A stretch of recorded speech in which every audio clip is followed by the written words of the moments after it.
कहानी की शुरुआत में हमें सोफिया नाम करके एक लड़की को दिखाया जाता है जो कि एक हाई स्कूल की स्टूडेंट है और उसका एक बॉयफ्रेंड भी है जिसका नाम है हाकिम। सोफिया के पिता का नाम है सैंतो और माँ का नाम है इंग्रिड। वो अपनी बेटी यानी कि सोफिया को लेने के लिए आए थे। यहाँ ये दोनों देखते हैं कि उनकी बेटी उनके ही सामने अपने बॉयफ्रेंड को किस कर रही है। खैर इससे इन्हें कोई फर्क नहीं पड़ता है क्योंकि शहरों में तो ये सब नॉर्मल है। जब ये लोग सोफिया को लेकर के घर की तरफ जा रहे थे तब हमें मालूम चलता है कि ये लोग दुनियादारी से काफी दूर हैं। इनका घर पहाड़ों के ऊपर सुनसान जगह पर है और यकीन मानो यहाँ पर कोई भी नहीं आता। जब इन्हें कुछ सामान लेना भी होता है तो ये लोग खुद शहर जाते हैं और सामान लेकर के आते हैं। सोफिया के पिता ने उससे वादा किया था कि वो उसे कार चलाना सिखाएंगे, इसीलिए वो एक दिन सोफिया को लेकर के अपने साथ जाते हैं और उसे ड्राइविंग करना सिखाते हैं। ड्राइविंग कंप्लीट हो जाने के बाद ये दोनों एक जगह पर बैठ करके खूबसूरत नजारे का मजा लेने लगते हैं। वैसे ये नजारा हर जगह देखने को नहीं मिलता है। सोफिया इन यादों को समेट करके अपने फोन में रखना चाहती थी, इसीलिए वो अपने पिता से पूछती है कि क्या वो एक तस्वीर ले सकती है, जिस पर उसके पिता इनकार कर देते हैं। पता नहीं क्यों, लेकिन उन्होंने कभी भी अपनी तस्वीर नहीं खिंचवाई थी। लेकिन आज जब वो कार को ठीक कर रहे थे तब सोफिया चुपके से उनकी एक तस्वीर ले लेती है और उसे इंस्टाग्राम पर पोस्ट कर देती है। वो जैसे ही अपने पिता की फोटो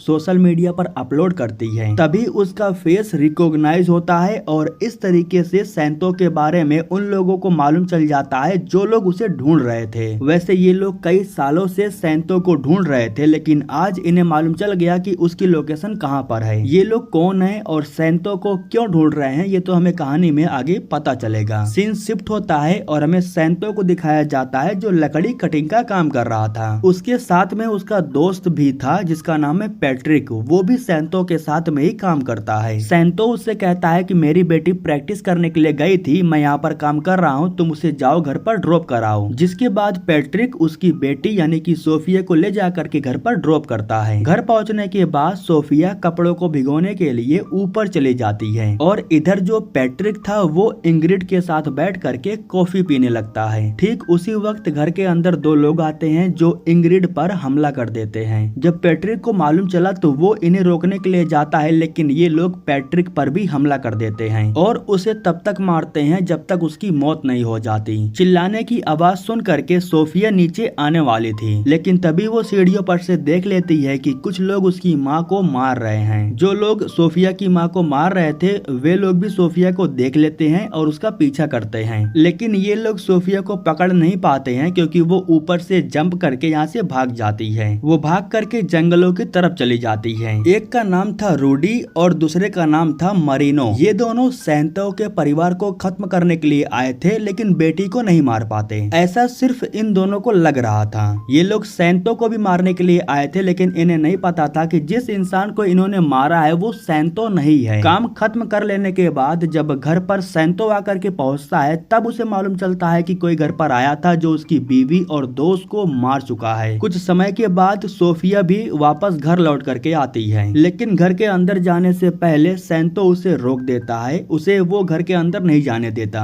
क्योंकि सैंतो नहीं चाहता था कि जिस हाल में उसकी माँ पड़ी हुई है उस हाल में वो अपनी माँ को देखे। सैंतो अपनी बेटी को गाड़ी पर बैठाता है और उसे लेकर के यहाँ से कहीं दूर जाने लगता है। सोफिया अभी भी काफी कंफ्यूज थी। वो अपने पिता से पूछ रही थी कि ये लोग कौन थे और इन्होंने मेरी माँ को क्यों मारा। उसके सवालों को सुन करके सैंतो भी काफी गुस्सा हो जाता है। वो कहता है कि शांत रहो, मैं तुम्हें सब कुछ बताऊंगा। वो सोफिया को अपने साथ ले करके एक पुरानी बिल्डिंग में जाता है। अब यहाँ पर दोस्तों सीन शिफ्ट होता है और हम रूडी और मरीनो को देखते हैं जो डॉन एंजिलो से जाकर के मिलते हैं। दरअसल दोस्तों इसी इंसान ने इन दोनों को भेजा था सैंतो के पूरे परिवार को खत्म करने के लिए। जब ये लोग वीडियो ला करके एंजिलो को दिखाते हैं तब वो इनसे कहता है कि जिसे तुमने मारा है वो सैंतो नहीं है, वो कोई और है। इसके बाद रूडी कॉल करता है मरीनो के पास और उससे कहता है कि हमसे बहुत बड़ी गलती हो गई है, हमने किसी गलत इंसान को मार दिया है, सैंतो अभी भी जिंदा है। इसके बाद हमें सैंतो को दिखाया जाता है जो बदला लेने के लिए पूरी तैयारी कर रहा था। तभी अचानक से सोफिया का मूड गर्म हो जाता है। वो सामान को फेंकने लगती है और अपने पिता से पूछने लगती है कि वो कौन थे जिन्होंने मेरी माँ को मारा। इसके बाद वो सोफिया को बैठा करके अपने बारे में उसे पूरी कहानी बताता है। वो सोफिया को बताता है कि तुम्हारी माँ से मिलने से पहले मैं बहुत ही बुरा बुरा इंसान था, इतना बुरा कि मैंने बहुत से लोगों की जान ली थी। औरों के लिए ये बहुत बुरा काम होगा, लेकिन जो डॉन एंजिलो के घर पर जन्म लेता है उसके लिए ये नॉर्मल है।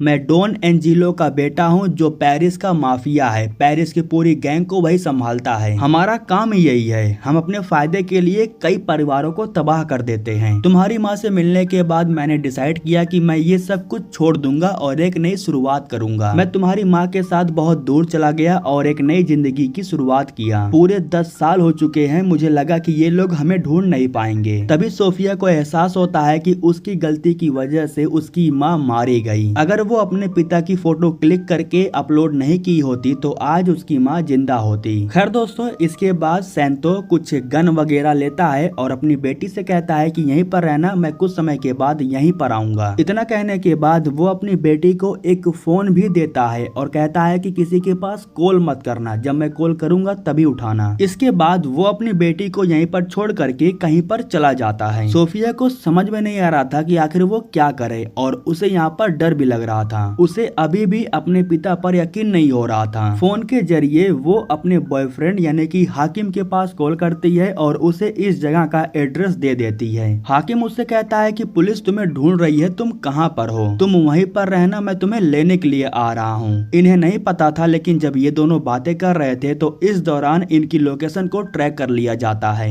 इसके बाद दोस्तों सीन शिफ्ट होता है और हमें एक इंसान को दिखाया जाता है। वो जैसे ही घर के अंदर जाता है तो उसी वक्त सैंतो उस पर हमला कर देता है। वो उस पर बहुत ही बुरी तरह से हमला कर देता है और उससे पूछता है कि वो कौन थे जिन्होंने मेरी फैमिली को मारा। हालांकि वो आदमी अपना मुंह नहीं खोल रहा था, जिसके बाद सैंतो उसे जान से मारने की धमकी देता है और उस पर चाकू से हमला भी करता है, जिसकी वजह से वो आदमी बहुत डर जाता है। वो अपनी जान बचाने के लिए सैंतो को पूरी सच्चाई बता देता है। वो बताता है कि उन्हें डॉन एंजिलो ने भेजा था। वो दो लोग थे, रूडी और मरीनो, और सैंतो इन दोनों को जानता है क्योंकि उसने इन दोनों के साथ में काम किया था। इधर हमें हाकिम को दिखाया जाता है जो सोफिया को बाइक पर बैठाता है और उसे लेकर के यहाँ से जाने लगता है, लेकिन तभी एक इंसान कार से इनका पीछा करने लगता है। इधर सैंतो वापस से जब अपनी बेटी के पास जाता है तब उसे मालूम चलता है कि उसकी बेटी यहाँ से जा चुकी है। पहियों का निशान देख करके वो समझ जाता है कि उसे लेने के लिए यहाँ पर कौन आया था। इधर हमें मालूम चलता है कि जो इंसान कार से इनका पीछा कर रहा है वो मरीनो है। जब वो गन से शूट करता है तब गलती से हाकिम बाइक लेकर के नीचे गिर जाता है। दोबारा उठ करके उसे भागने का मौका नहीं मिलता क्योंकि मरीनो उसे गन से शूट कर देता है और वो सोफिया को पकड़ लेता है। सोफिया को डिग्गी में भरने के बाद उसे लेकर के वो यहाँ से जाने वाला था, लेकिन उसी वक्त यहाँ पर सैंतो आ जाता है जो उस पर हमला कर देता है। फाइट के दौरान जैसे ही मरीनो को मौका मिलता है तो वो सैंतो पर चाकू से हमला कर देता है, जिसकी वजह से सैंतो को गुस्सा आता है और वो उसका एक हाथ तोड़ देता है। इसके बाद वो गन लेकर के मरीनो को शूट करके उसे खत्म कर देता है। सैंतो को चाकू लगी हुई थी, इसलिए वो भी काफी जख्मी हालत में था। वो कार को ड्राइव नहीं कर सकता था, इसलिए सोफिया कार को ड्राइव करती है और रात के समय में ये लोग काफी दूर पहुंच जाते हैं। सैंतो काफी तकलीफ में था, इसलिए वो आराम करने के लिए एक पुरानी बिल्डिंग में चला जाता है। इस बिल्डिंग को वो पहले से ही जानता था, लेकिन यहाँ पर आने के बाद उसकी हालत काफी खराब हो जाती है, वो बेहोश हो जाता है। सोफिया फौरन बैग से कुछ पैसे लेती है और वो बाहर चली जाती है। पास ही में एक छोटा सा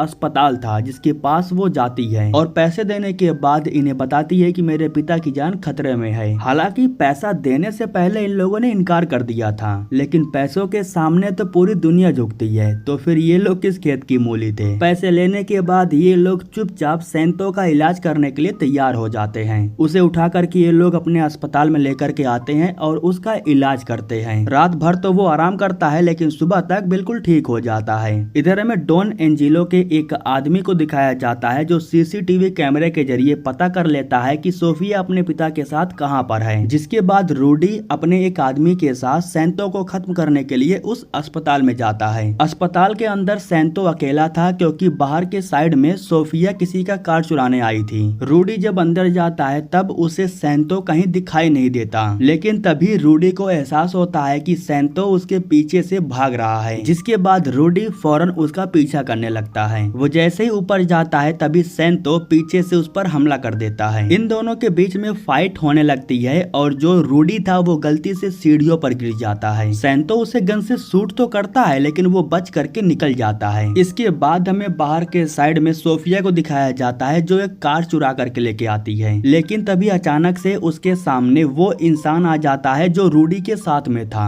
वो सोफिया पर गन तान देता है और रूडी के पास कॉल करने लगता है, लेकिन उसी वक्त यहाँ पर सैंतो आ जाता है जो उस आदमी को गन से शूट कर देता है। इसके बाद वो अपनी बेटी के साथ कार में बैठता है और यहाँ से कहीं दूर निकल जाता है। वो अपनी बेटी से कहता है कि जो लोग हमारे पीछे पड़े हुए हैं, अगर मैं उन्हें खत्म नहीं करूंगा तो वो लोग हमें खत्म कर देंगे। वो हमें खत्म करें उससे पहले मैं उन्हें खत्म करना चाहता हूँ। सोफिया कहती है कि मैं आपके साथ में हूँ, मैं अपनी माँ का बदला लेना चाहती हूँ। इसके बाद सैंतो अपनी बेटी को एक बिल्डिंग का लोकेशन दे करके अगले दिन उसे उस लोकेशन पर भेज देता है, जहाँ सोफिया गार्ड के कुछ पिक्चर्स को क्लिक करती है और अपने पिता के पास भेज देती है। इसके बाद हम सैंतो को देखते हैं जो एक कार में जाकर के बैठता है और एक गार्ड के ऊपर गन तान देता है। दरअसल ये गार्ड इसी बिल्डिंग में काम कर रहा था। उसी गार्ड की मदद से सैंतो ऑफिस के अंदर आ जाता है। ऑफिस के अंदर जाकर के वो सीधा मिकेल के ऊपर गन तान देता है। दरअसल दोस्तों ये डॉन एंजिलो का बेटा है, मतलब कि एक प्रकार से वो सैंतो का भाई हुआ, लेकिन फिर भी वो मिकेल को किडनैप करके डॉन एंजिलो को कमजोर करना चाहता है। मिकेल को लेकर के वो पार्किंग एरिया में आता है जहाँ सोफिया इनका इंतजार कर रही थी। नीचे ला करके वो मिगेल को कार में भरता है और फिर ये लोग उसे लेकर के यहाँ से निकल जाते हैं। सैंतो उसकी कुछ तस्वीरें क्लिक करता है और उसके ही फोन से डॉन एंजिलो के पास भेज देता है। इसके बाद सैंतो अपनी बेटी से कहता है कि यहीं पर रहना, कहीं जाना मत, मैं कुछ समय के बाद वापस आ जाऊंगा। इधर डॉन एंजिलो जब अपने बेटे की तस्वीर देखता है तो उसके अंदर थोड़ा सा डर बैठ जाता है, क्योंकि सैंतो ने एक वॉइस मैसेज भी भेजा था जिसमें वो कह रहा था कि मैंने तुम्हारे एक बेटे को जान से मार दिया था और अगर तुम चाहते हो कि मैं इसे ना मारूं तो जैसा मैं कहता हूं वैसा कर दो। वो कहता है कि तुम्हारे पास सिर्फ 1 घंटे का वक्त है, खुद को मेरे हवाले करके अपने 30 सालों के गुनाहों को कबूल कर लो, वरना मैं तुम्हारे इस बेटे को भी जान से मार दूंगा। तुम्हारे साथ जितने भी लोग मिले हुए हैं उन सभी का नाम मुझे बताओ, जितने भी लीडर हैं, सरकार के अंडर में कितने लोग तुम्हारे लिए काम करते हैं, कितने तुम्हारे अकाउंट हैं, लंदन, पेरिस, न्यूयॉर्क, मुझे सबकी जानकारी चाहिए। अगर कल रात तक मुझे ये न्यूज टीवी पर नहीं दिखाई दिया तो मैं तुम्हारे एक और बेटे को जान से मार दूंगा। लेकिन जैसा मैंने कहा है, अगर तुमने वैसा कर दिया तो तुम्हें तुम्हारा बेटा सही सलामत मिल जाएगा।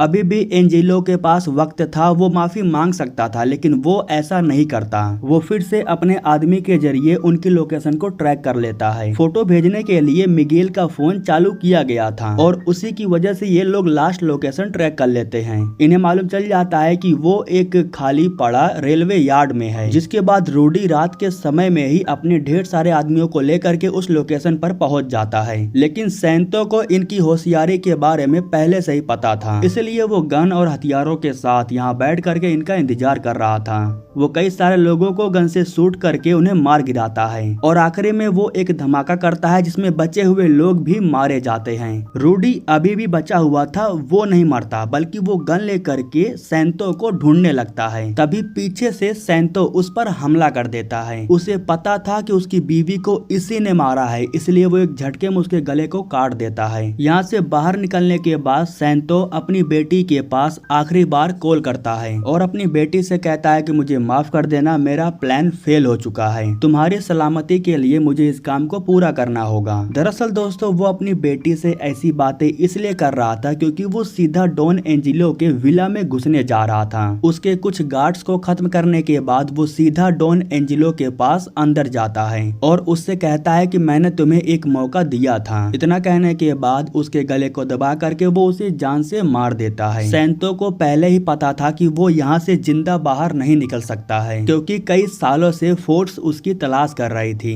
कॉल करने की वजह से सोफिया और सैंतो इन दोनों की लोकेशन ट्रैक हो जाती है। अगर सैंतो अपने आप को इनके हवाले कर दिया होता तो वो बच जाता, लेकिन वो ऐसा नहीं करता, इसी वजह से वो मारा जाता है। कॉल के जरिए स्पेशल फोर्स ने सोफिया की लोकेशन को भी ट्रैक कर लिया था, इसीलिए ये लोग सोफिया और मिगेल इन दोनों को ही यहाँ से बाहर निकाल लेते हैं। सोफिया ने भी अपने पिता का साथ दिया था, इसीलिए उसे सजा मिलती है, लेकिन ये सजा तब तक थी जब तक वो 18 साल की नहीं हो जाती। 18 साल पूरे हो जाने के बाद वो यहाँ से जा सकती थी। एक दिन सोफिया से मिलने के लिए मिगेल उसके पास जाता है। वो सोफिया से कहता है कि मैं अपने पिता की तरह नहीं हूँ, मैं उनसे अलग हूँ। मुझे बाद में मालूम चला कि उन्होंने तुम्हारी माँ को जान से मार दिया है, वरना मैं उन्हें रोक लिया होता। खैर यहाँ से छूटने के बाद तुम्हें किसी भी चीज की अगर हेल्प चाहिए होगी तो मुझे एक बार जरूर याद कर लेना। दरअसल दोस्तों ये सब कुछ बस दिखावा था। बाहर आने के बाद वो अपने आदमी से कहता है कि वो जब छूटेगी तो उसे उसी तरह मारना जिस तरह उसके बाप ने मेरे बाप को मारा था। अब इसके बाद दोस्तों में दिखाया जाता है कि 18 साल पूरे हो चुके हैं और अब सोफिया यहाँ से निकलने वाली है। रात के समय में ही जब उसे मौका मिलता है तब वो छुट्टी लेकर के यहाँ से निकल जाती है। इसलिए अगले दिन सुबह में जब मिगेल का आदमी सोफिया को लेने के लिए आता है तब सोफिया उसे नहीं मिलती। हालांकि वो मिगेल के पास कॉल करता है और उसे बताता है कि सोफिया यहाँ से जा चुकी है। मिगेल को नहीं पता था लेकिन सोफिया उसके ऑफिस में ही आकर के बैठी हुई थी। उसे देख करके मिगेल को लगा कि वो सच में उसके साथ दोस्ती का हाथ बढ़ाने के लिए आई है। लेकिन दोस्तों ऐसा नहीं था। वो अपने बाप का, अपनी माँ का बदला लेने के लिए यहाँ पर आई थी। चाकू निकाल करके वो मिगेल के मुंह में घुसा देती है और उससे कहती है कि मेरे पिता की जंग अभी खत्म नहीं हुई है। मिगेल को जान से मारने के बाद वो यहाँ से निकल जाती है और इसी के साथ दोस्तों ये कहानी यहीं पर खत्म हो जाती है।